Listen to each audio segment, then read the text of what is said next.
நண்பர்களே வணக்கம். இன்றைக்கி வந்து புதிய கண்டுபிடிப்பு பிடிச்சிருக்காங்க. நான் எங்கள் வீட்டில் என்ன பண்ணுறாங்க பாருங்கள். எங்கள் ஊரில் வந்து ஒரே மழையில் அரிசி கழுவி போட்டாங்க. காயலுன்றதுனால என் பொண்டாட்டி என்ன வேலை பண்ணுறாங்க பாருங்களேன்.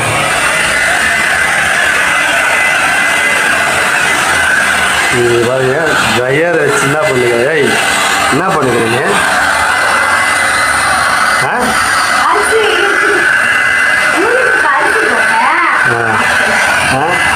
ஒய்யால என்ன பண்ணிக்கிறாங்க பார்த்தீங்களா? அரிசி போட்டேன், அது வெயில் அடிக்காத காரணத்தினால் காயவில்லை. மழை பெய்து கொண்டே இருக்கிறது. நான் என்ன செய்யுது? அதனால முறுக்கு வேணும்னு கேட்குறீங்க. அதனால நான் கொஞ்சம் ஹேர் ட்ரையர் வச்சு ட்ரை பண்ணுறேன். இந்த மாதிரி அறிவாளி எங்கன்னா இருப்பாங்களா பாருங்க. எல்லாம் முடியை தான் காய வைப்பாங்க. எங்கள் வீட்டில் அரிசியே காய வச்சுக்கிறாங்க. நான் மூளை என் பொண்டாட்டிக்கு அப்ரிஷியேட் பண்ணி செல்லமா பண்ணுறேன். மூணு பேர் 2 குத்துறேன்.